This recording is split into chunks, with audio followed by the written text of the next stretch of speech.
Bon, bonjour à tous, merci d'être là, et merci à la PMEP qui m'a invité, en particulier à Sophie Roubin, avec qui je travaille, que vous connaissez peut-être, qui est mon lien lyonnais avec la PMEP. Alors je vais vous parler du travail collectif des professeurs. Je pense que c'est un... Hop, la voici. Désolée. Tu vas introduire? Il fallait normalement. Non mais. Je retire tout ce que j'ai dit. Mais c'est enregistré. Rembobine. Je vais l'entendre, c'est enregistré. Oui, je devais présenter Luc et je suis en retard parce que j'ai même pas réussi à préparer quelque chose. Donc je suis très très contente de venir t'écouter. Très contente que tu sois là pour faire cette conférence. Et je vais aller m'asseoir et essayer de ne pas répondre au téléphone sur tout le temps de ta conférence. Bon, merci Sophie. C'est un bon moment, je pense, pour parler du travail collectif des enseignants, qui est un enjeu important pour l'évolution de la profession. C'est un bon lieu pour en parler aussi, puisque la PMEP est quand même une grande structure qui a une forte expérience de ce qu'est le travail des enseignants en mathématiques. Alors, ma présentation, une présentation, c'est toujours en relation avec un itinéraire personnel. Mon itinéraire personnel, c'est d'avoir été pendant longtemps professeur en collège puis en lycée, animateur de l'IREM, puis certains d'entre vous le savent puisqu'ils ont fait partie de cette aventure, à l'IREM de Montpellier, puis directeur de cette IREM pendant 5 ans, puis professeur à l'INRP où j'étais responsable pendant une période des équipes de professeurs de mathématiques associés à l'Institut. J'étais président de la CFEM jusqu'au 1er septembre dernier, pendant 4 ans. Pour ceux qui ne savent pas, la CFEM, c'est la Commission française pour l'enseignement des mathématiques. C'est une particularité en maths, puisque c'est la seule discipline où dans cette commission, il y a à la fois les chercheurs en mathématiques, les historiens, les professeurs avec la PMEP, bref, l'Académie des sciences, les inspecteurs de mathématiques. Donc c'est un endroit où les problèmes de la profession sont abordés de façon large et je dirais avec tous les aspects, tous les regards que peuvent porter les acteurs de cet enseignement dans les différents lieux où ils se trouvent.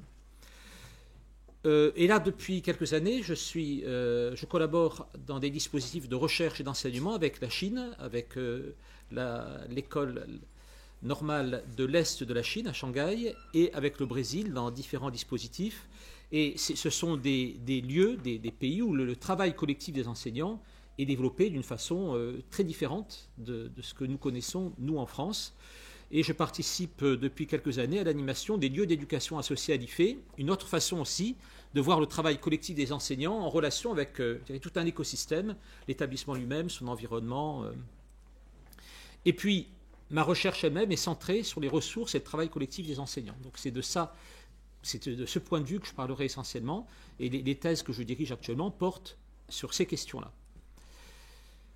Bon, je donnerai à chaque fois des références qui sont aisément disponibles, où ceci est plus détaillé. Par exemple, l'expérience des IREM, j'ai fait pour la revue Plot de la PMEP, quand j'ai terminé mon expérience de directeur d'IREM, un article où je situais l'expérience des IREM comme un lieu privilégié pour parler des réseaux, et quelles sont les raisons des réseaux.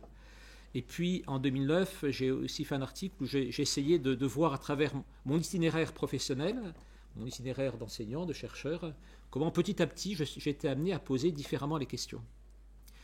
Et puis, cette présentation est en relation avec 3 communications que vous aurez demain. La communication de Claire Piolti-Lamorte, Sophie Roubin et Sylvie Copé sur une entrée d'algèbre par les programmes de calcul.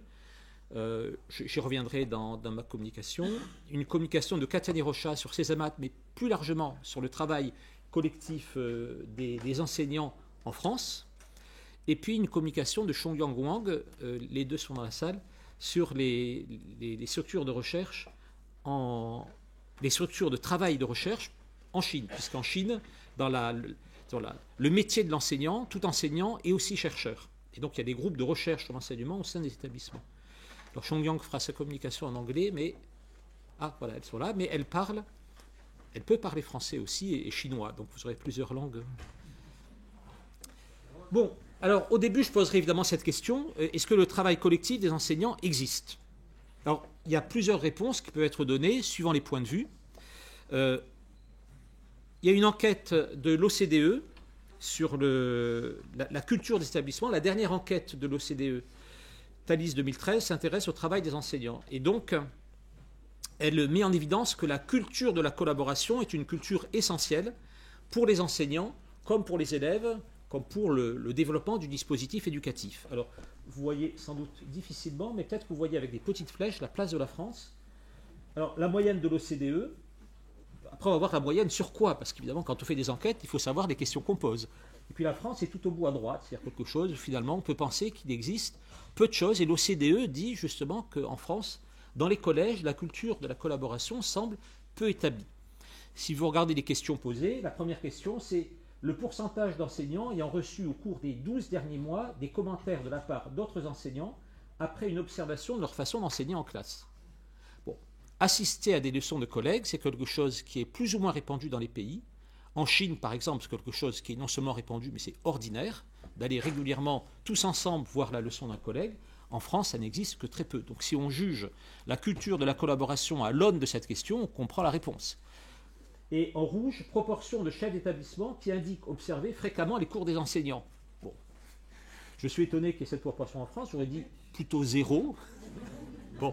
Mais quand même, il y en a. Là aussi, c'est une question qui voit la collaboration sous un angle qui est très très particulier.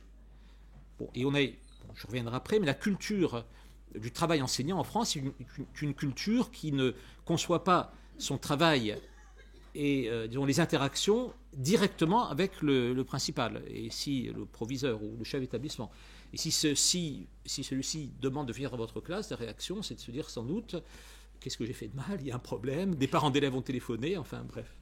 Donc si on regarde, suivant les outils de mesure, la collaboration va être vue de façon plus ou moins forte, plus ou moins développée. On peut regarder aussi un ensemble de rapports sur qu'est-ce que c'est le travail collectif enseignant. En particulier, il y a un rapport de Pochard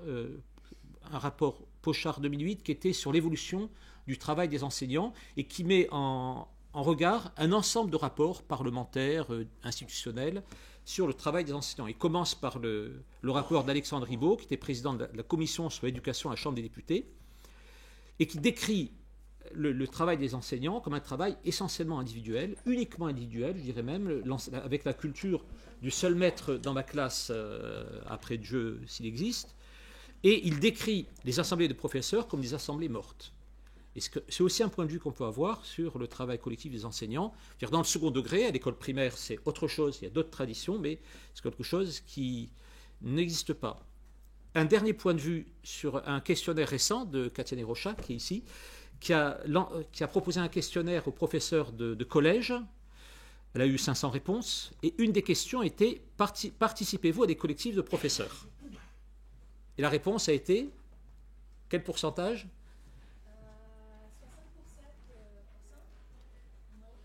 60% non. OK.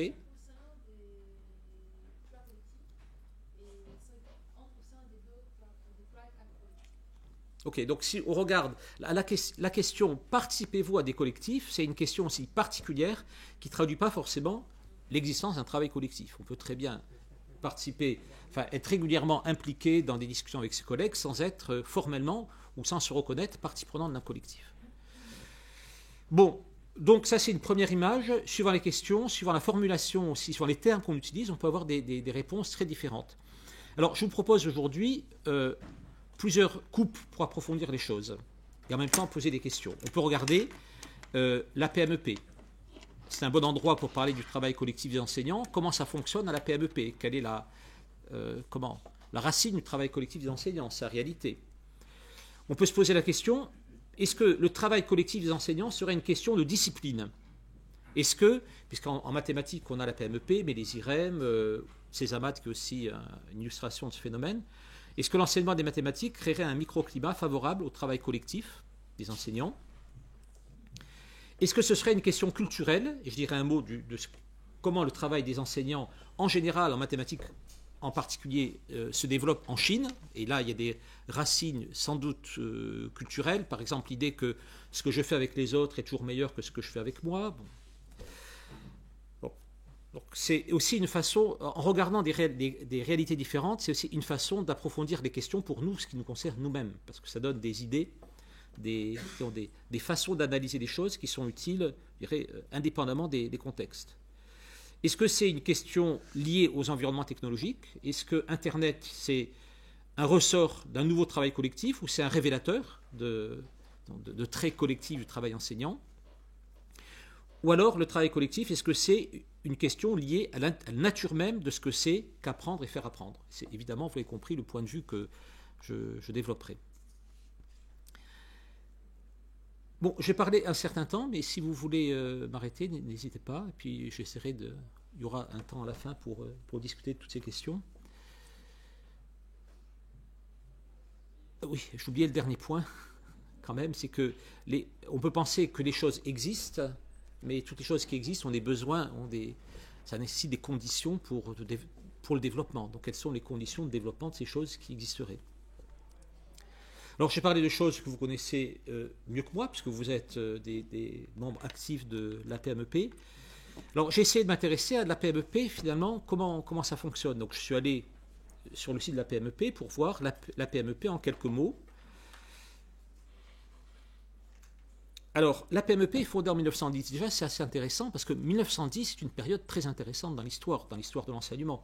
1910, c'est après 1902. 1902, c'est les grandes réformes de l'enseignement qui mettent les disciplines scientifiques sur le même pied, pour la même importance que les humanités. Donc, c'est une grande révolution. Et qui, en plus du fait des grandes évolutions scientifiques, présente l'enseignement des sciences comme quelque chose qui doit reposer sur l'activité des élèves, sur leur collaboration. Donc, il y a une fermentation importante. Montessori, c'est 1907. Alors, pour revenir à la CFM, la Commission française sur l'enseignement des maths, 1908, c'est le début. 1908, c'est le congrès des mathématiciens à Rome. Et dans ce congrès est créé l'ICMI, c'est-à-dire les mathématiciens disent les questions d'enseignement sont des questions très importantes et nous devons créer une structure spécifique, internationale et dans chaque pays, qui pense les questions de l'éducation. Et l'ICMI, donc la commission internationale, est présidée au départ par Félix Klein, donc de grands mathématiciens qui se posent les questions de l'enseignement. Donc vous voyez, il y a cette fermentation. Du point de vue syndical, 1910, c'est aussi la création de l'école émancipée, qui est donc une tendance, je dirais, comment on pourrait dire, aujourd'hui qui se dit peut-être révolutionnaire, enfin une tendance qui pose de façon politique les questions de l'enseignement. Et donc politique, c'est sur l'activité propre des citoyens et donc des enseignants. Donc la PMEP née en cette année, ce n'est pas tout à fait un hasard, c'est une année de forte turbulence, de forte agitation intellectuelle, sociale sur les questions d'éducation et la responsabilité des enseignants. Un peu après, il y a Célestin Freinet. Alors, la PMEP, je donne des extraits du site, est un lieu de libre parole et de confrontation d'idées, et elle intervient pour faciliter les évolutions et les démarches d'équipe. Formation initiale, etc. Bon, ça, c'est le premier point de vue sur le site, en prenant juste ce qui relève du travail collectif des enseignants. Alors, quand on veut approfondir la nature d'une institution, on va regarder ses statuts, sa charte. Donc, je regardais les statuts de la PMEP, qui sont pour l'essentiel, je dirais, les mêmes depuis 1910. Donc, c'est vraiment des choses qui structurent en profondeur votre association. Et on va retrouver là des choses, dès l'article 2, l'association a pour but l'étude des questions intéressant l'enseignement des mathématiques, etc. Elle institue ou encourage des réunions, des discussions, des enquêtes sur l'enseignement des mathématiques en France ou à l'étranger. Donc, votre association, elle naît comme un instrument de mobilisation collective des acteurs. Bon, pour voir ce qu'est la PMEP, j'ai regardé les travaux sur la PMEP, en particulier la thèse très intéressante que vous connaissez sans doute d'Éric Barbazo, qui est un ancien président de la PMEP et qui a soutenu sa thèse en 2010, donc un siècle après la création de la PMEP. Alors, j'ai pris cet extrait-là, être professeur de mathématiques en 1910, 1936 ou 1969 ne relève pas du même métier. Déjà, prendre ces dates n'est pas tout à fait innocent, c'est des dates à chaque fois de 1910 la création, 36 et 69 sont des dates d'ébullition de la société française. Être pédagogue en 1910, ça ne requiert pas les mêmes compétences, les mêmes techniques d'enseignement. Être militant associatif ne se pratique pas dans les mêmes conditions matérielles, sociales, politiques. L'association des professeurs de mathématiques de l'enseignement public regroupe des hommes et des femmes qui possèdent la caractéristique d'être à la fois et à différents niveaux, mathématiciens, pédagogues et militants. Et là, on y reviendra évidemment, mais c'est cette triple alliance, ce triple point de vue d'un enseignant qui enseigne les mathématiques, qui s'intéresse aussi à l'enseignement en tant que tel, mais qui est aussi un militant. Donc militant, c'est penser son action pour faire changer les choses et la penser de façon collective. Alors, finalement, quand on lit la thèse, on voit quels sont les facteurs essentiels de développement de la PMEP. Il y a d'abord la dynamique propre de l'association qui est tout le temps tournée vers la constitution de groupes locaux. Ce n'est pas le fait de toutes les associations. Il y a des associations qui se vivent comme un conseil d'administration. Là, on voit dans toutes les étapes de la PMEP cette volonté. La combinaison de réflexion locale, nationale et internationale, une ouverture vers l'extérieur. La présidence de militants engagés syndicalement, dans des syndicats ouvriers, disons, et en même temps d'universitaires engagés dans les grandes réformes mathématiques. Bon, vous connaissez tous ces noms, et donc toujours une influence décisive sur l'ensemble du domaine enseignement des mathématiques.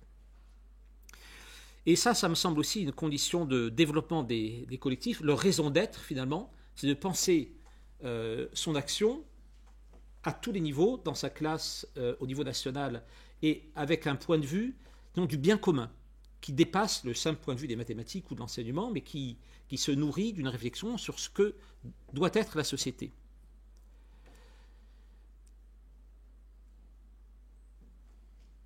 Et puis, j'avais demandé à Sophie de dire, finalement, quels sont si on interroge les militants de la PMEP, qu'est-ce qu'ils peuvent dire sur ce qu'est le travail collectif. Et alors, elle a interrogé Catherine Combel, et je me permets de citer un extrait de sa réponse. La PMEP est tout entière un travail collectif d'enseignants de mathématiques, et toutes ces actions le sont. Et ce qu'elle cite, c'est comme action, c'est des actions autour de la production de ressources. C'est évidemment mon point de vue. Alors, les différentes ressources, ces publications, le site, tout ça n'est que travail collectif. C'est une preuve, en tout cas, que les professeurs de maths français ne sont pas inaptes au travail collectif et que lorsqu'ils s'y prêtent, le résultat est de qualité. Concernant des articles du Bulletin Vert, ce que nous trouvons le plus souvent comme témoignage de coopération entre enseignants concerne les activités pluridisciplinaires. Il me semble que ce type d'article est de plus en plus présent dans le Bulletin Vert et que cela traduit une évolution du système. Bon, je vois dans... Mon Dieu. Bon, il faudra que tu écrives à Catherine Combel. Ah oui, les deux vont disparaître. Ah bon? Remplacés par une seule revue. Ok.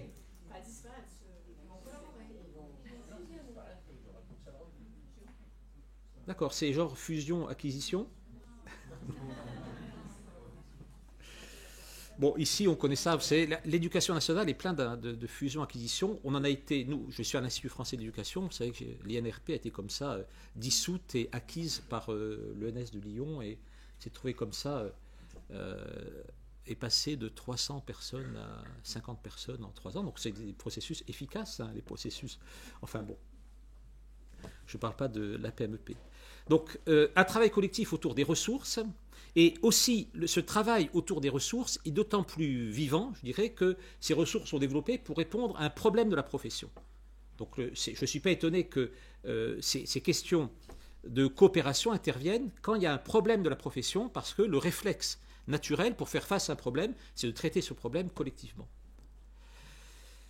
Bon, donc voilà pour la PMEP, une expérience riche et ce qu'on ne retrouve pas à la même profondeur, à la même intensité, je dirais, que dans les autres disciplines. Bon, j'espère qu'il n'y a pas d'autres disciplines représentées ici, mais enfin, je crois que tout le monde conviendra que la PMEP est une expérience assez singulière.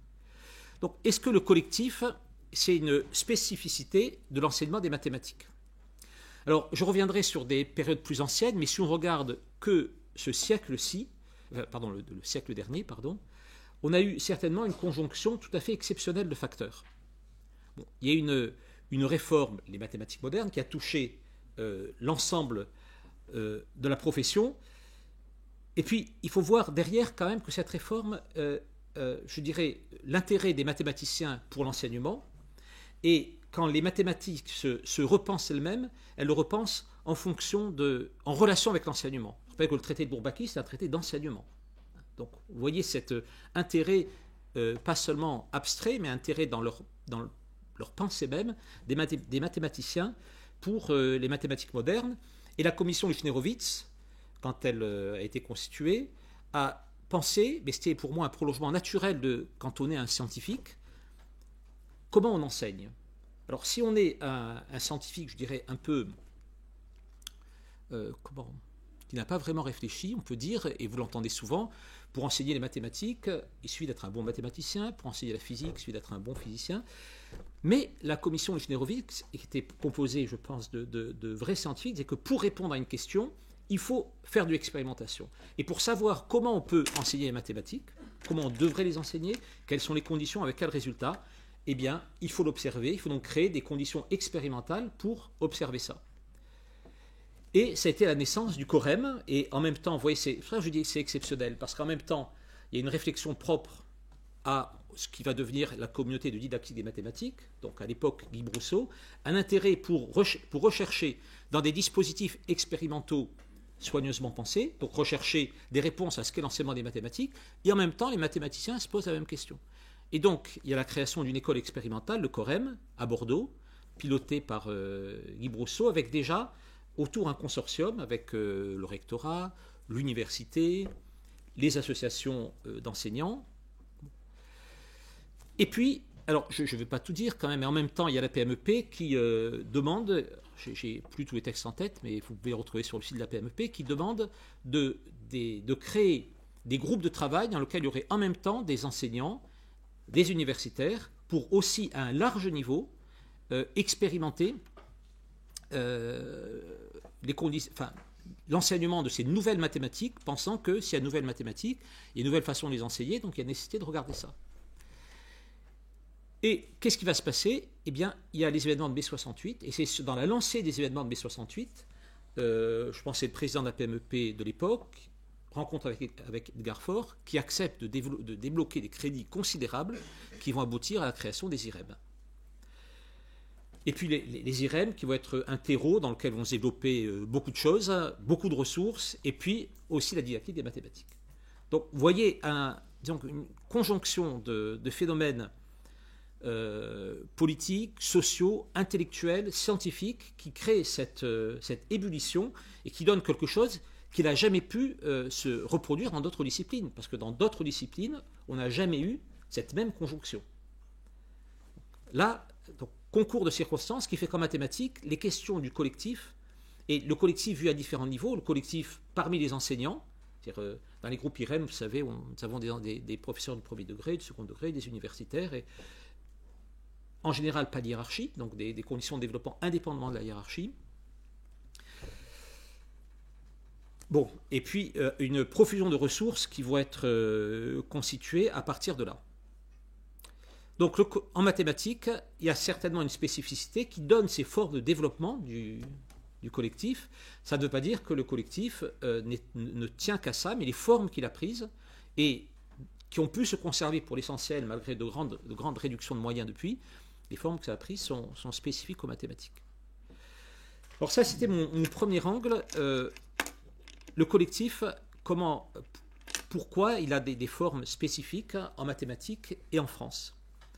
Alors, je change de point de vue et je prends le cas chinois que j'ai le plaisir de rencontrer, de découvrir et d'approfondir depuis 3-4 ans. Dans le cadre d'un dispositif, Joris, c'est une plateforme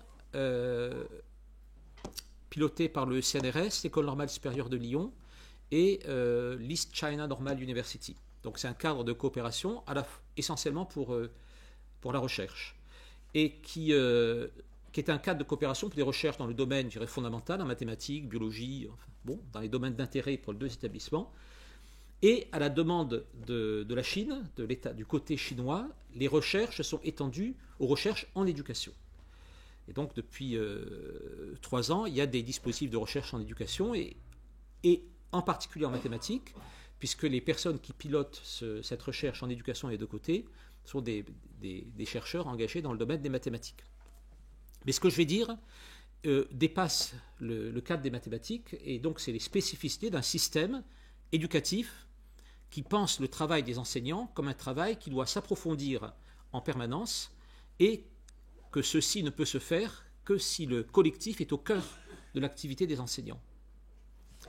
Alors, vous voyez des choses qui nous apparaissent spectaculaires, hein, c'est le fait que des enseignants en collège ne font par semaine que 10 séances de 45 minutes, donc par rapport à nous, en gros, moins que la moitié d'une charge d'enseignement en France, mais ils sont toute la journée au collège, ils se réunissent régulièrement, dans au moins 2 structures, tous ensemble une fois par mois dans le cadre du groupe de recherche sur l'enseignement, qui concerne tous les enseignants de mathématiques d'un collège, et puis pour chacun des 4 niveaux du collège, en 6e par exemple, une fois par semaine dans le groupe de préparation de leçons. Donc c'est ça qui structure ce travail, et le statut de l'enseignant est un statut d'enseignant-chercheur, qui est censé en permanence approfondir les conditions de son travail, et qui peut développer, quand on avait visité un collège, les thèmes que j'ai rencontrés, c'était quand on quitte une classe, comment est-on sûr, quels sont les critères qui nous permettent de savoir si la leçon a été réussie, par exemple, ou comment peut-on de façon vivante corriger un devoir. Vous voyez, des questions très générales, ou d'autres questions plus habituelles pour nous, par exemple, comment développer l'enseignement des mathématiques sous une forme plus vivante qui donne davantage de place à des démarches expérimentales pour les élèves, ou comment intégrer telle ou telle technologie. Alors, c'est des choses qui sont quand même tout à fait, je dirais, sophistiquées, hein, enfin, pour nous. Oui. Qui trouvent l'idée? Ah, du thème. Ben, ce sont des groupes qui sont très structurés. Il y a à chaque fois un pilote du groupe. Et puis très régulièrement, il y a des suggestions sur comment évoluer, etc. Donc les thèmes sont libres. Enfin, il y a un groupe demain qui parlera plus précisément de ça, un atelier avec Chongyang. J'imagine qu'il y a aussi des demandes institutionnelles. Bon, c'est une combinaison de à la fois prescription et puis volonté commune.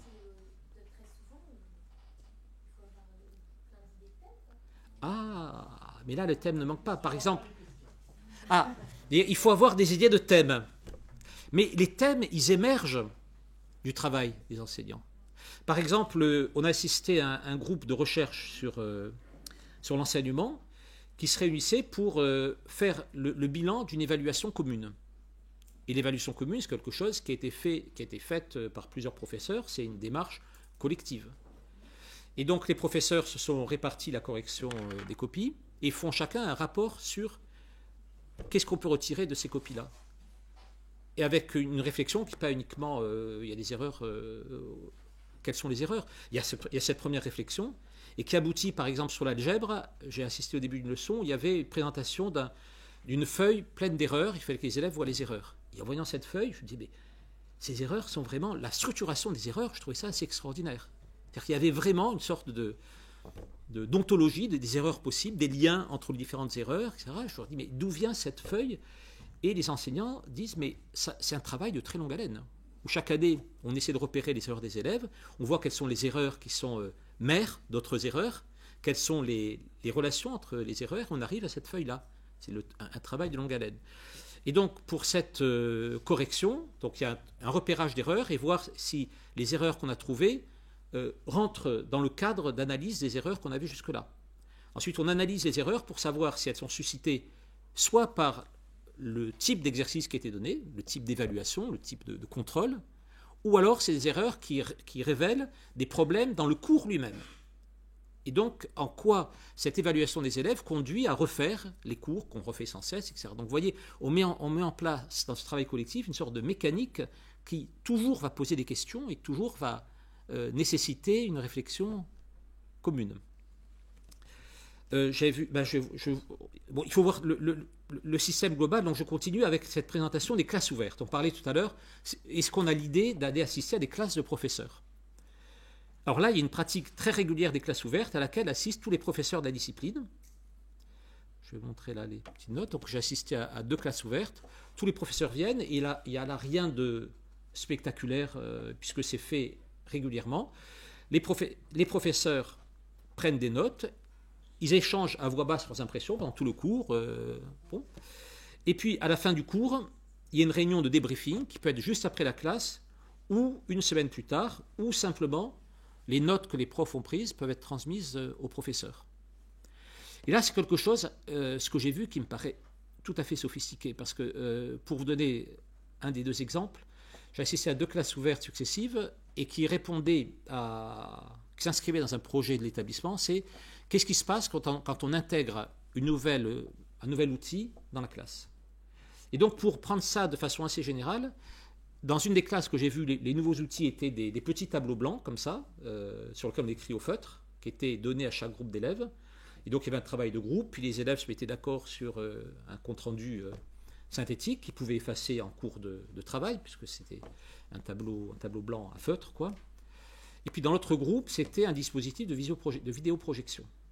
Donc, les 2 professeurs, chacun, ont envisagé comment ça transformait leur façon d'enseigner, dans le cadre d'une leçon qui avait été préparée collectivement. Et tous les professeurs ont assisté à la première classe, puis à la deuxième classe, donc dans des contextes très différents. Et ensuite, il y a une réunion de débriefing avec le principal du collège, un expert, un formateur, donc, qui est là, et les 2 professeurs ont expliqué, eux, comment ils avaient vécu leur leçon, si ça correspondait à ce qu'ils avaient anticipé, ou les choses surprenantes qui étaient arrivées, et dans quelle direction il faudrait faire évoluer le dispositif. Puis après, tous les professeurs prennent la parole. C'est un débat que j'ai trouvé. Je ne parle pas le chinois, et donc j'avais accès uniquement par traduction, et je ne connais pas les cultures d'établissement, mais je trouve un débat relativement à la fois respectueux et vif de ce que les professeurs avaient fait. L'expert intervient, le chef d'établissement intervient aussi, et donc ça donne lieu à la fin une sorte de compte-rendu qui va être le guide pour refaire ensuite, améliorer la leçon. Et donc qui suscite au passage des questions sur est-ce que ça c'est spécifique de l'outil, donc c'est à la fois plein de questions qui arrivent. Quand vous disiez quelles sont les questions qui sont posées, elles sont très nombreuses. Après il faut voir lesquelles sont traitées. Alors maintenant, si je m'intéresse au cours, j'ai trouvé là aussi des choses qui ne sont possibles que parce que le temps est laissé. Ah, une question, pardon. Oui, je voulais juste que vous précisiez dans quel cadre intervenait le chef d'établissement, parce que je vois vraiment pas bien, c'est pas un spécialiste de toutes les matières. Non. Donc, dans quel cadre est-ce qu'il peut intervenir? Eh bien, il intervient parce que, on en reparlera pour les lieux d'éducation associée, il a en charge la vie de l'établissement et il peut être intéressé par comment les professeurs de telle ou telle discipline gèrent une question qui est une question commune. Bon.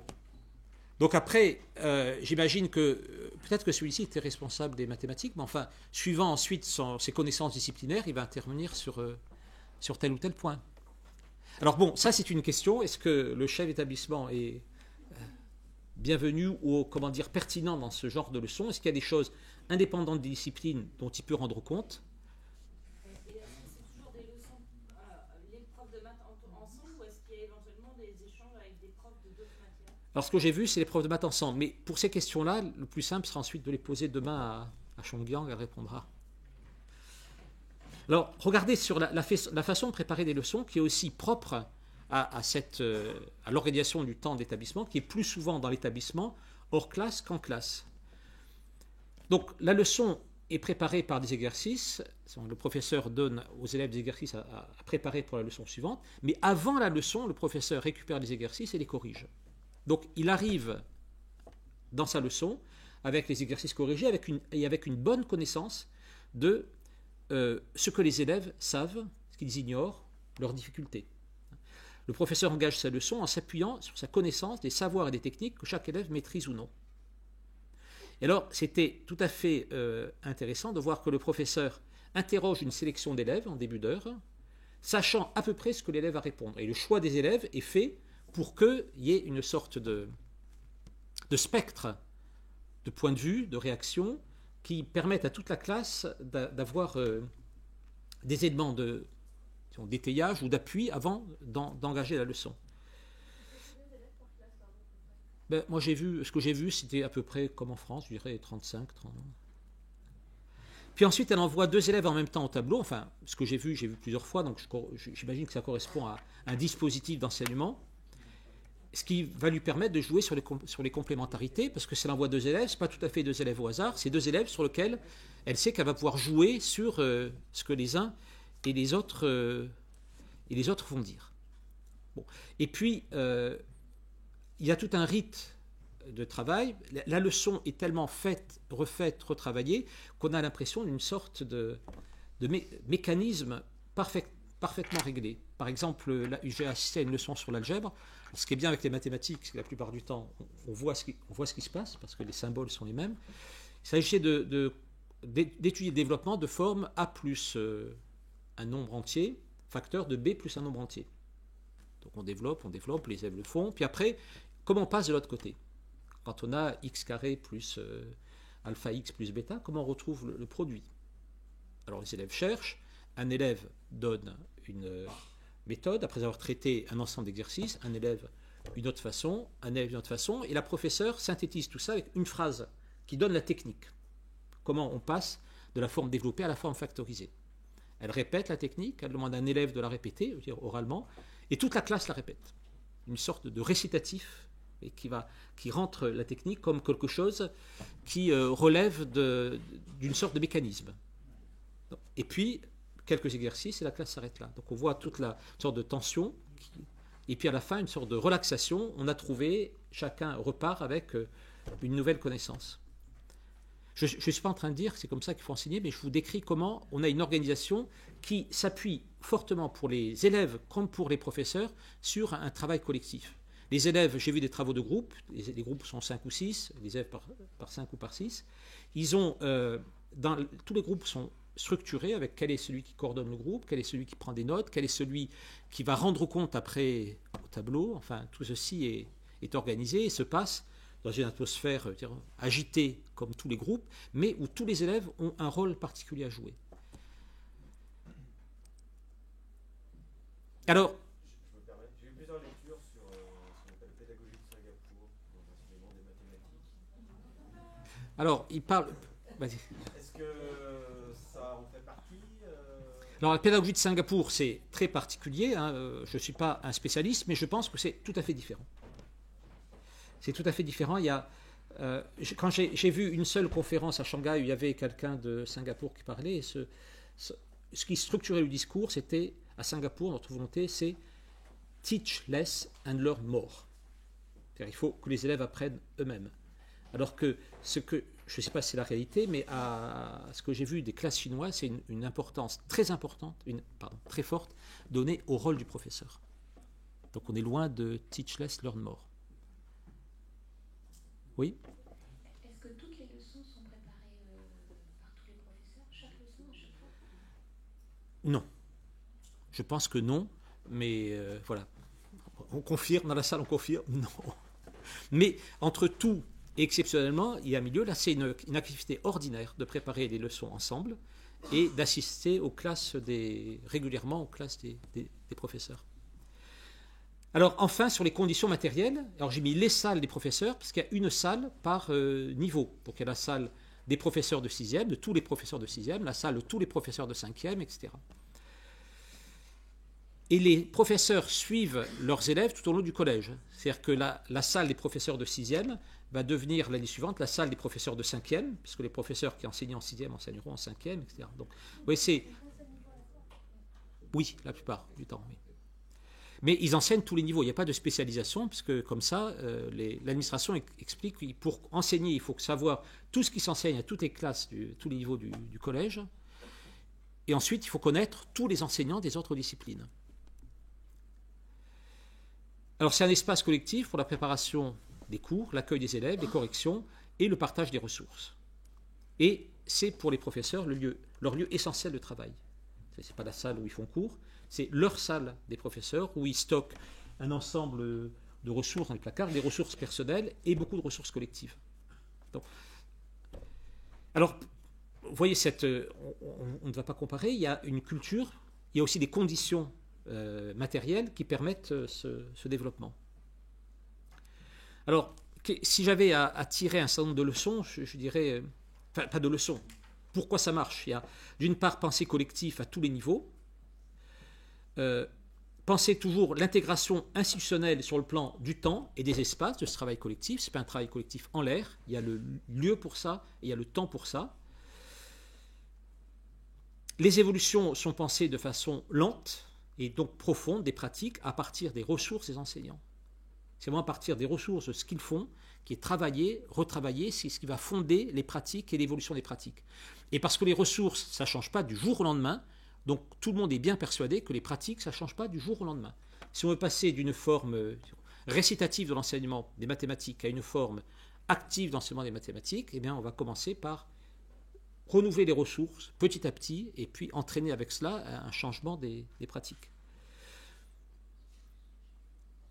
Oui, alors là j'ai mis renouveler versus aiguiser les cours, parce que donc, lors d'un cours que j'ai fait à l'ECNU, on travaillait beaucoup sur les traductions, donc, et quel est le mot, est-ce qu'il y a un mot chinois relatif à l'enseignement qu'on ne peut pas traduire, ou qui est vraiment très difficilement traduisible en anglais ou en français. Et les élèves me disent muke. Alors muke, ça veut dire aiguiser, et c'est une pratique d'une leçon. On va prendre une leçon, et on va, comme c'est la métaphore du couteau, comme on aiguise un couteau, on va aiguiser la leçon, et cette pratique muke alterne les classes ouvertes pour voir la leçon, les débriefings, les séminaires de réflexion sur le fond de la leçon, etc. Donc c'est une leçon qui est prise comme exemplaire, sur lequel tout le monde se dit il y a un réel enjeu, et on va travailler dessus toute l'année. Donc c'est un dispositif de travail particulier, et disons, on peut pas, si vous voulez traduire le mot muke on ne peut pas le traduire, on est obligé de dire l'histoire qu'il y a derrière. Sinon,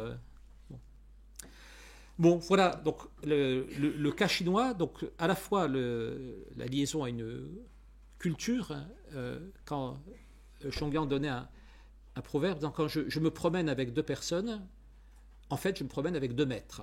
C'est-à-dire quand je suis avec 2 personnes, j'ai beaucoup à apprendre d'eux. Vous voyez, cette culture très profondément ancrée, et puis des conditions matérielles, disons des conditions institutionnelles qui font que ceci, c'est une mécanique qui fonctionne.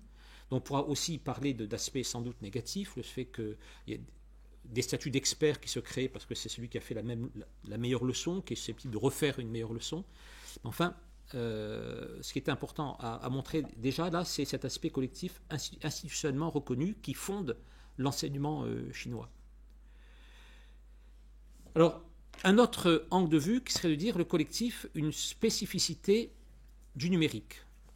Alors tout ce qui a été écrit sur le numérique le met en évidence, hein, le regroupement, le RTP, regroupement thématique disciplinaire qui a travaillé sur le document depuis 6 ans.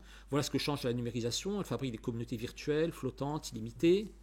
Le même rapport Pochard sur le travail enseignant mettait dans le Internet la possibilité enfin que les enseignants travaillent collectivement.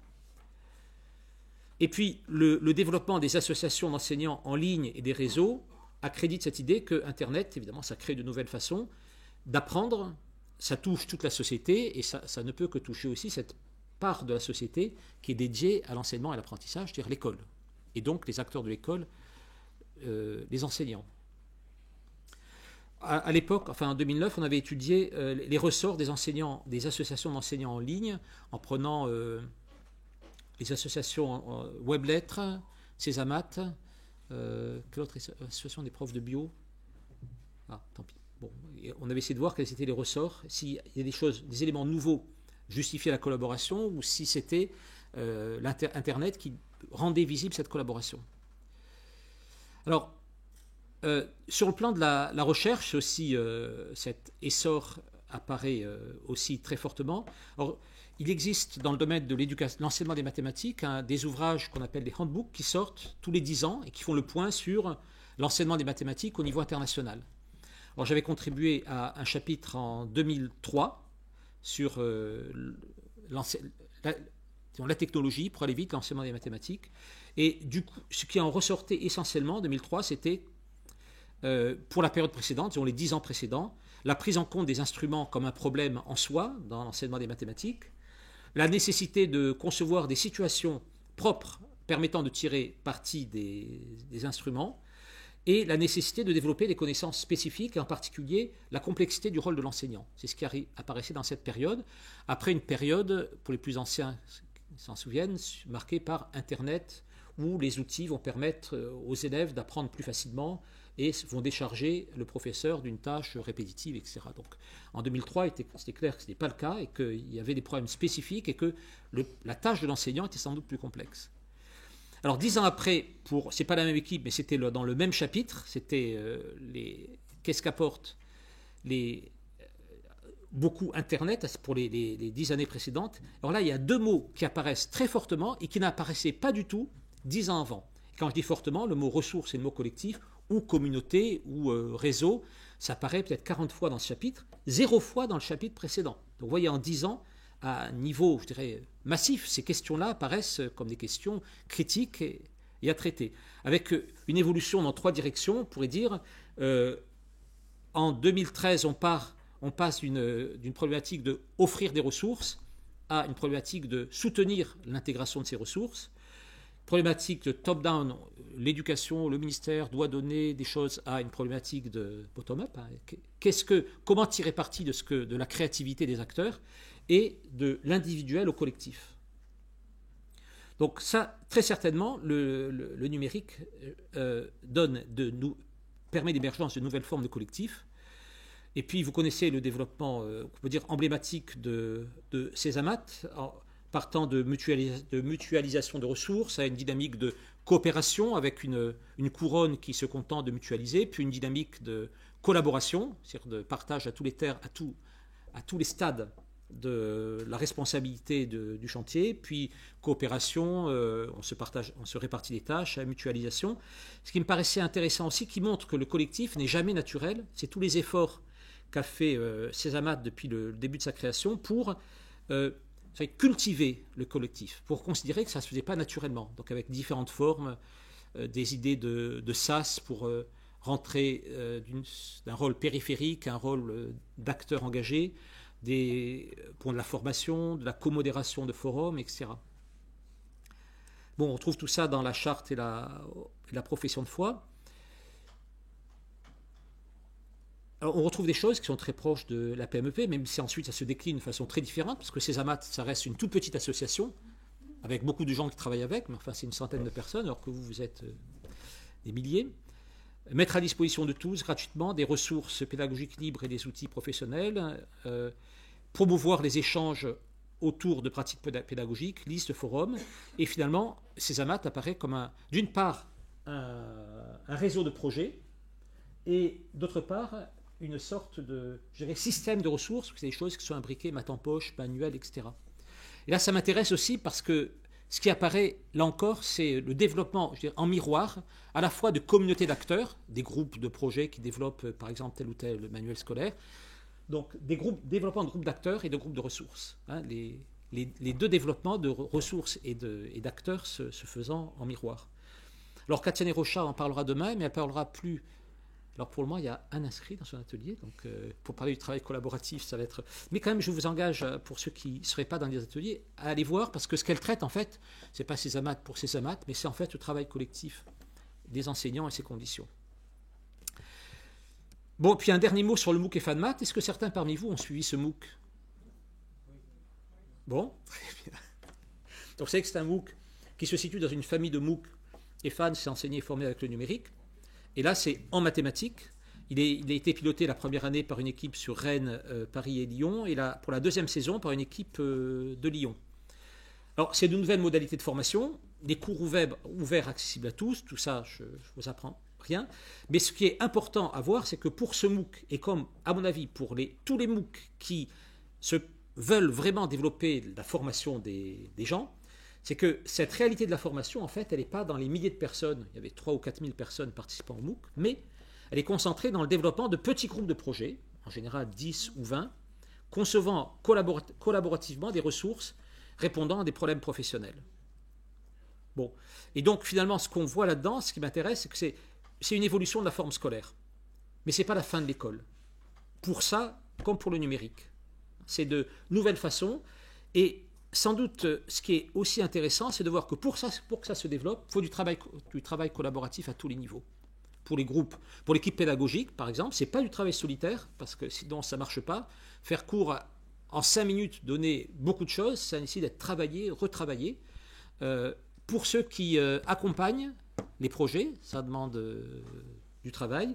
Et évidemment, les groupes qui ont vraiment fait des projets, c'est des groupes qui ont réalisé ce travail collaboratif. Et le plus complexe, ça a été, bon, et Sophie, ici présente, peut en témoigner, ça a été d'articuler tout ça. Parce qu'il ne suffit pas de dire aux gens collaborer, l'équipe pédagogique a dû à chaque fois ajuster les moyens pour que ça marche vraiment. Alors quand je dis renouvellement de la forme scolaire, c'est que finalement, ce que j'ai en tête, c'est que le collectif, c'est une caractéristique structurante de tout dispositif qui veut apprendre et faire apprendre.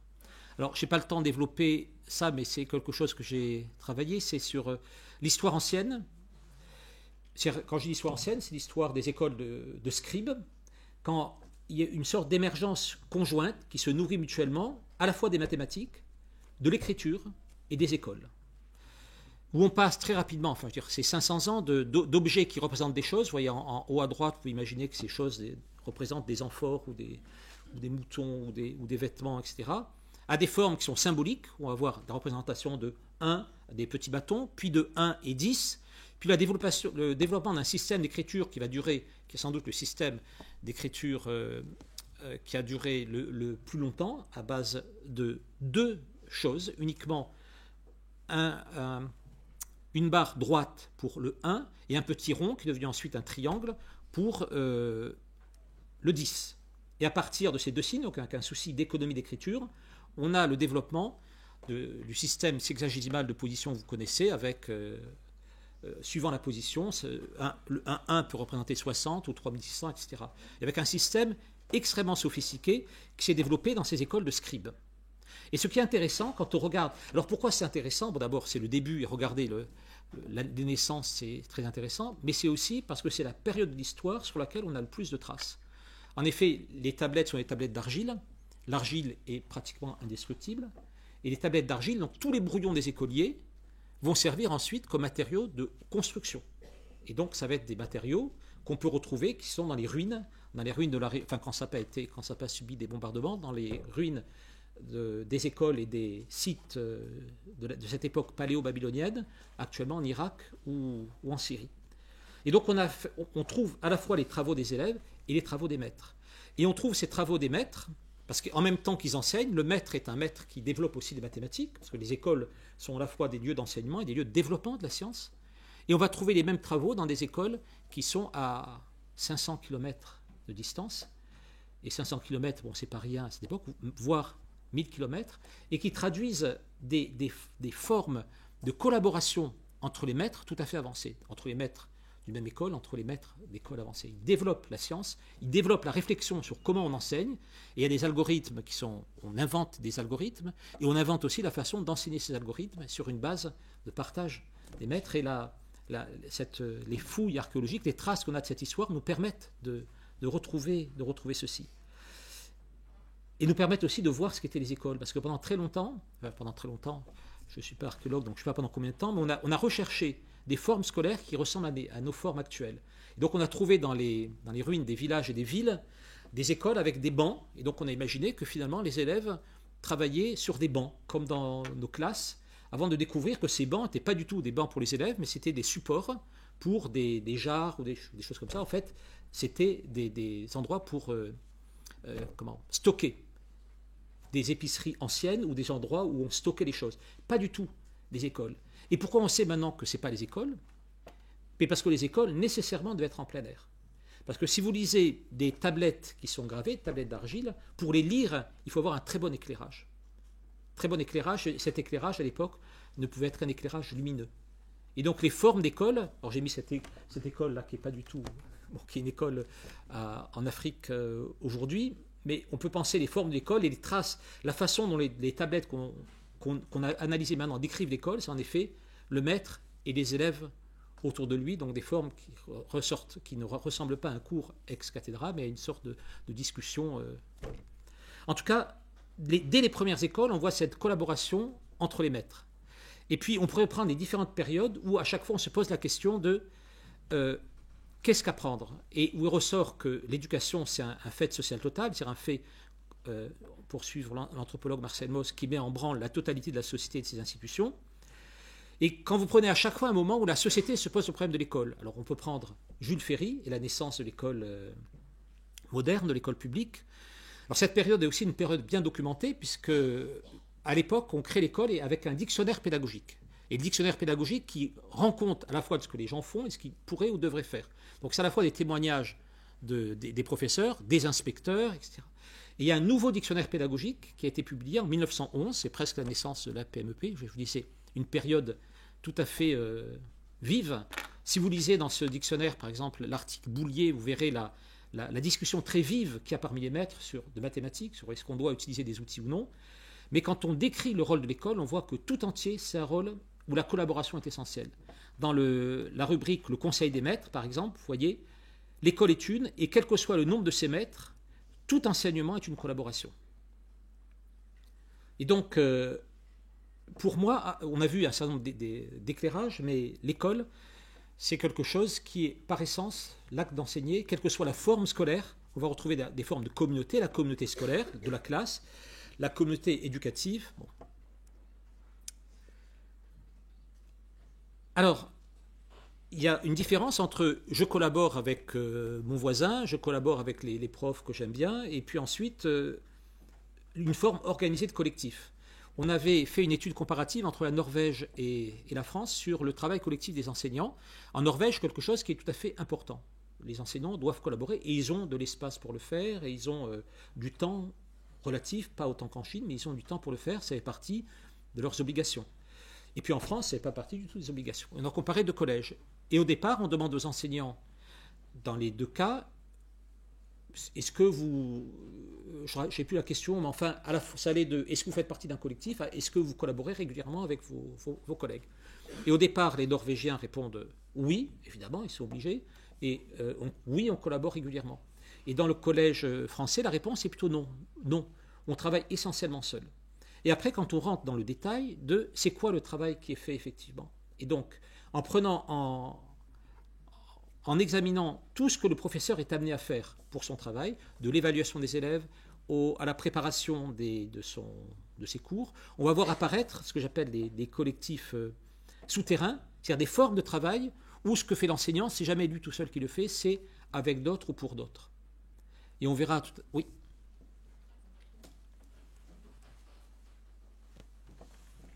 C'est quoi la différence entre collectif, collaboratif, coopératif ? Bon, si vous voulez, il y a mille façons de le voir. Je dirais que pour moi, si je suis les gens qui ont travaillé sur cette question, comme Pierre Dillenbourg, on dit que le travail est coopératif quand on définit ensemble un chantier. Tiens, on va faire un bouquin. Toi, tu fais le chapitre 1. Moi, je fais le chapitre 2, un tel le chapitre 3, puis après, on recolle ensemble. Voilà. Travail collaboratif, c'est quand toutes les phases du chantier sont faites en discutant collectivement. Voilà. Collaboratif, collectif, c'est ça ? Collectif, moi, c'est une forme, un terme, je le prends de façon très générique. Collectif, c'est quand il y a en jeu plusieurs personnes qui vont faire quelque chose ensemble, qui se mettent d'accord pour faire quelque chose. Donc le collectif transparaît dès lors qu'on considère les ressources des enseignants. Je ne vais pas rentrer là dans le détail. Il y a un programme de recherche national qui est financé par l'Agence nationale de la recherche en France, qui finance très peu de projets sur l'éducation, donc on a eu beaucoup de chance. Un projet qui est piloté par Éric Bruyard, dans lequel on a un certain nombre d'équipes à Lyon, à Paris, à Rennes, à travailler. Et on regarde sur 2013-2018 le travail des enseignants. Et pensant que dans cette période, il va y avoir des évolutions importantes. Et on regarde ce travail, il y a 2 chantiers sur 5 qui regardent le travail collectif, un chantier qui regarde le travail collectif dans les établissements et un chantier qui regarde le travail collectif en dehors ou qui traverse les établissements, comme les associations et des choses comme ça. Et donc, il y a un certain nombre de choses qui sont disponibles déjà comme résultat de ce projet, qui fait apparaître une grande diversité de formes collectives de travail. Bon, puis il y a un bouquin qu'on a écrit, on peut dire à l'origine de ce programme de recherche, Ressources vives, avec une collègue de Rennes avec laquelle je travaille plus particulièrement, et qui analyse ce développement avec plusieurs regards, un regard de didactique, un regard d'historien, un regard de chercheur dans le domaine des sciences de la communication et de l'information. Donc, de toute façon, quel est le rôle du livre du manuel scolaire, comment les ressources d'enseignants sont faites, diffusées, partagées, etc. Alors, donc ça existe, et puis je vais terminer sur ceci, c'est que ce sont des formes fragiles ou épisodiques, et ce sont des formes qui doivent se cultiver. C'est ce que fait toute association, et ça, se cultiver, ça peut être une volonté propre, des uns ou des autres, mais ça doit être aussi une forme institutionnelle, on ne peut pas dire que ça le soit particulièrement aujourd'hui. Alors je reprends la définition d'un collectif. Pour Zask, être un collectif, ça veut dire participer à. Et il détaille ou elle d'ailleurs, trois aspects: prendre part, apporter une part, recevoir une part, et participer, s'articuler, ces trois façons de participer. Participer, s'articuler, ces trois manières de participer. Il faut y être, il faut apporter quelque chose, il faut recevoir quelque chose. Et donc il y a cette relation forte entre collectif et conception de ressources manquantes, parce que pour travailler avec quelqu'un, il faut avoir intérêt à le faire. Alors, il y a un certain nombre de travaux récents qui ont regardé ces questions, en particulier la thèse de Michel Prieur, qui est de Lyon, qui a regardé le travail de plusieurs enseignants, mathématiques, biologie, physique, qui voulaient concevoir des ressources favorisant une activité d'élèves autour d'hypothèses et de conjectures. Et donc ils avaient l'idée que pour bien voir quelle était la nature de ces ressources, quelle était la nature d'activité des élèves, c'était bien de le voir à plusieurs disciplines. Et dans ce mouvement de travail, qui n'est pas un travail tout à fait évident, ils ont été amenés à concevoir un peu plus que des ressources, c'est-à-dire des méta-ressources, des sortes de guides pour travailler ensemble, c'est-à-dire des guides qui pouvaient ensuite servir à d'autres professeurs.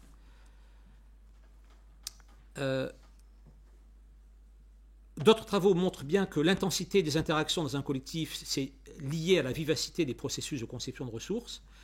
Et Chantal Tuffry, dans le cadre de l'option MPS, et elle a étudié à La Réunion à l'île de La Réunion plusieurs collectifs qui voulaient développer des ressources spécifiques pour l'option MPS. Elle a montré que plus les collectifs sont instables, plus les systèmes de ressources des enseignants sont stables. C'est-à-dire quand les enseignants sont dans des collectifs en gros qui marchent mal, par exemple un collectif qui était piloté par l'inspection ou d'autres, en fait, ils participaient à des choses, mais ils gardaient leurs choses pour eux. Donc leurs ressources propres ne changeaient pas beaucoup. Par contre, quand les collectifs étaient stables, donc il faut du temps, que la confiance s'installe, alors là, il y a des choses qui se passaient. Je montre aussi une autre expérience, que c'est une expérience propre que j'ai vécue. Dans le SFODEM, il y a quelqu'un qui a vécu la même expérience que moi dans la salle, Marie-Claire, voilà, que je revois avec plaisir. On a travaillé pendant 5 ans, donc je parlais de temps long, 5 ans c'est long, avec 4 ou 5 groupes suivant les années, d'enseignants et de formateurs et de chercheurs, autour de... On veut faire des ressources qui nous permettent d'intégrer telle ou telle technologie, mais des ressources qui ne soient pas que pour nous, qui soient aussi pour d'autres. Donc une volonté de ne pas travailler comme des pionniers que pour soi, mais travailler peut-être comme des pionniers en ayant toujours la préoccupation de qu'est-ce qu'on va faire partager aux autres. Et qu'il y avait comme groupe, par exemple, Marie-Claire était chargée d'un groupe sur la résolution collaborative de problèmes, moi je m'occupais d'un groupe sur l'intégration de calculatrices complexes, etc. Et on a cherché à chaque fois, à travers la diversité des groupes, de ne pas penser uniquement à ce qui était bon pour nous, mais ce qui pouvait être bon aussi pour les autres groupes qui travaillaient sur d'autres thèmes, comme la simulation, par exemple, ou la géométrie dynamique. Et ce travail nous a amené à distinguer ce qui relève du professeur et de l'élève. Donc, vous voyez, on a une sorte de modèle de ressources qui est, je reviens sur les méta-ressources, c'est une sorte de guide de conception, une sorte de patrimoine commun d'un groupe qui veut travailler ensemble. Et ce qui rassemblait, enfin le produit de ce travail, c'est l'intérêt de développer, de séparer ce qui relève du professeur et ce qui relève de l'élève. Alors vous voyez en bas une petite fiche professeur dans ce modèle que vous trouverez facilement sur Internet. Et la fiche professeur, on essaie de développer le potentiel épistémique d'une ressource. C'est-à-dire ce qu'il y a derrière ce travail qu'on propose, qu'est-ce qu'il y a comme connaissance profonde. C'est-à-dire pas uniquement, tiens, à travers ça, on veut apprendre ce qu'est un cercle, mais quelle vision du cercle on veut donner, comment ça se rattache à une construction progressive d'un concept. Il y avait aussi la distinction du pédagogique et du technique. Parce qu'à l'époque, vous voyez, ça remonte maintenant il y a 15 ans, donc pour les plus anciens d'entre vous, se rappellent peut-être que par exemple dans les manuels scolaires, quand il s'agissait d'utiliser une calculatrice, on disait prenez la calculatrice, la touche Y égale, etc. Donc on avait des langages très proches de ce qu'était la machine elle-même. Et donc en fait, on concevait des choses comme si on décrivait une succession de touche. Et là, dans ce travail, on essaie à chaque fois de penser une activité détachée, en relation avec ce que la machine pouvait faire, mais avec des commandes, je dirais, de haut niveau. On dit saisir une fonction, on ne dit pas taper Y égale. Et en pensant à chaque fois à comment une même activité peut se traduire de façon différente dans des environnements différents. Ensuite, vous voyez qu'on a développé, quelles sont les variables de la situation, de telle façon qu'un professeur puisse savoir que s'il choisit tel nombre, tel paramètre, ça peut avoir tel effet, etc. Un travail qui était lié aussi au rôle d'un des groupes, le groupe de Marie-Claire justement, c'était de donner, pour faire comprendre ce qu'est une ressource, donner ce qu'en font les élèves. Et au départ, on disait, tiens, on va faire un compte-rendu d'expérimentation. Le professeur disait, bon, ça c'est bien, ça c'est pas bien. Et on est arrivé à l'idée qu'il fallait donner exactement ce que faisait l'élève. Alors pour les narrations de recherche sur lesquelles travaillait Marie-Claire, bon évidemment, une narration de recherche, on ne va pas dire l'élève a écrit ceci. Toute la force de la narration de recherche, du travail de l'élève, est là-dedans, dans le texte lui-même. Mais on a vu aussi que pour les autres domaines, si on veut travailler sur la simulation en statistique ou je ne sais quoi, pour savoir ce qu'était une ressource, son potentiel, c'est bien de montrer exactement ce que l'élève a fait. Et pour le professeur, quand il a quand il a ceci à faire, ça l'oblige à regarder ce que fait l'élève. Bon, vous voyez, puis finalement, le dernier point, on ne voit peut-être pas, c'est l'idée d'un curriculum vitae, de penser la ressource comme une ressource vivante. Et je reviens sur la participation, vous savez qu'on dit que pour faire sien quelque chose, il faut y mettre du sien, et donc pour s'approprier une ressource, l'idée est qu'on doit forcément y rajouter quelque chose de sa propre pratique. Et donc on a attaché à chaque ressource un curriculum vitae, où chacun prenant cette ressource-là s'engageait à dire, voilà, moi ce que je propose, telle modification. Et donc, vous voyez cette idée de ressources vivantes associée à l'idée de collectif vivant et ouvert vers l'extérieur. Bon, je vais, dans 5 minutes, je vais conclure. Je vais quand même parler d'expérience des lieux d'éducation associés à l'IFE, parce que ça remonte sur le rôle des chefs d'établissement. On a développé à l'IFE, l'Institut français d'éducation, une quarantaine d'établissements associés, donc des moyens particuliers pour développer une recherche particulière, avec l'idée que pour que ça marche, il fallait qu'il y ait un questionnement des enseignants. Les enseignants ont un problème professionnel qu'ils veulent résoudre. Il y a un soutien du pilotage de l'établissement. Le principal, le proviseur, le CA disent « Ah, ça c'est une question importante. On veut vraiment soutenir les professeurs qui vont la traiter. » Et l'implication d'une équipe de recherche. Et puis, c'est un projet sur 3 ans. Donc, on a 44 établissements avec une attention particulière portée à la circulation et la diffusion de ressources éprouvées et réfléchies. C'est l'idée contraire de soutenir quelqu'un qui mène une expérience isolée, mais c'est au contraire soutenir des équipes qui, dès le début du projet, disent voilà, on est 4 profs de maths, par exemple, on est intéressé à faire ça. Le chef d'établissement est d'accord, mais ce qu'on va faire en permanence, c'est associer le plus possible tous les collègues de maths, et même pour l'expérience de Sophie, sur certaines choses, par exemple liées à l'évaluation formative, tous les collègues de l'établissement qui se disent ce que vous faites est intéressant, on va le faire tous en 6e. Donc vous voyez cette idée on développe des collectifs, mais qui sont toujours tournés vers l'explication ou la transmission aux autres, avec l'idée que ce qu'on transmet aux autres, c'est un don, mais on reçoit aussi parce qu'on voit les conditions d'application, les questions des autres permettent de... Bon, voilà pour les lieux d'éducation associés à l'IFE. Enfin, pour ma propre expérience, moi j'étais directeur de l'IREM, et j'avais à chaque fois comme idée développer des équipes de professeurs qui travaillent les mathématiques là où ils sont, dans les équipes de professeurs. Il y avait naturellement un professeur d'un collège A, d'un collège B, et ce qu'on regardait, c'était le travail réalisé par l'équipe. Mais à l'époque, rarement commence à diffuser dans le collège, commence à entraîner tout l'établissement dans une démarche nouvelle. Alors là, un mot sur le projet qu'on est en train de faire à Lyon, avec Sophie et d'autres, le projet Prémat, penser les ressources de l'enseignement des maths, etc.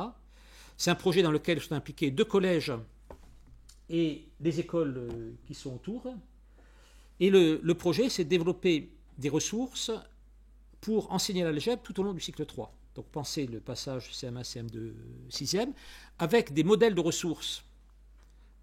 Et j'ai oublié d'en parler tout à l'heure quand j'avais affiché l'équipe dans laquelle Sophie développe des mises en train, donc des ressources, une sorte de modèle de ressources qui permet de piloter ce qu'on va faire dans la classe avec du nouveau. Donc l'idée, c'est de travailler dans ce collectif large sur quelque chose, penser sur les 3 ans, essayer de penser une articulation qui n'est pas évidente du tout, puisque ce groupe travaille sur résolution de problèmes et programmes de calcul. Quelle relation il y a entre les programmes de calcul et la programmation qui est nouvelle? Est-ce qu'on peut penser là aussi à ce niveau-là des transitions?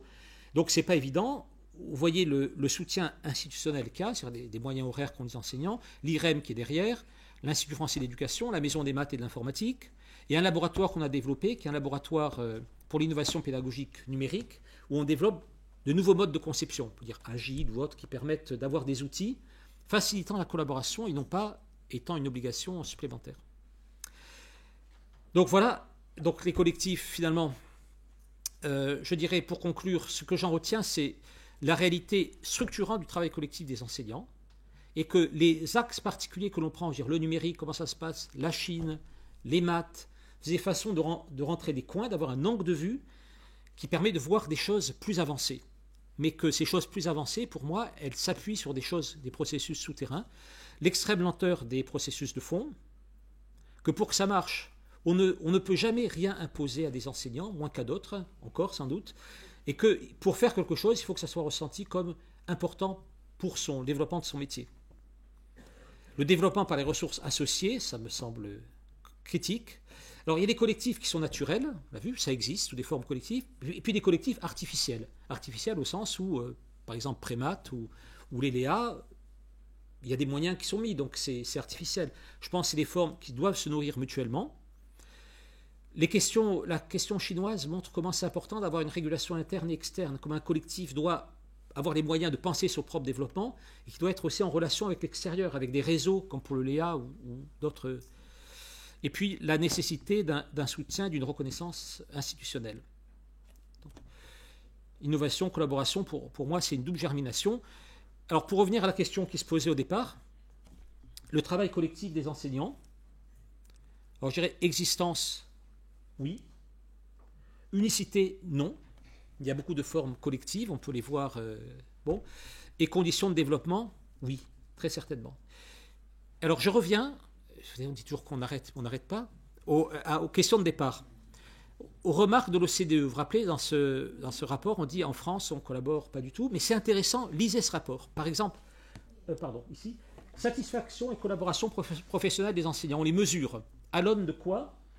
Faire cours à plusieurs dans la même classe, observer le travail d'autres enseignants en classe et les commenter, participer à des activités organisées collectivement pour plusieurs classes et groupes d'âge, participer à des activités de formation professionnelle en groupe.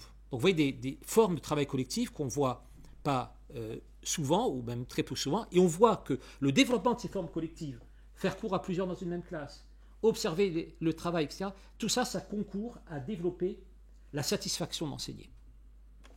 C'est ça qu'on voit là. Et plus on le pratique, plus on développe cette confiance, ce plaisir d'enseigner.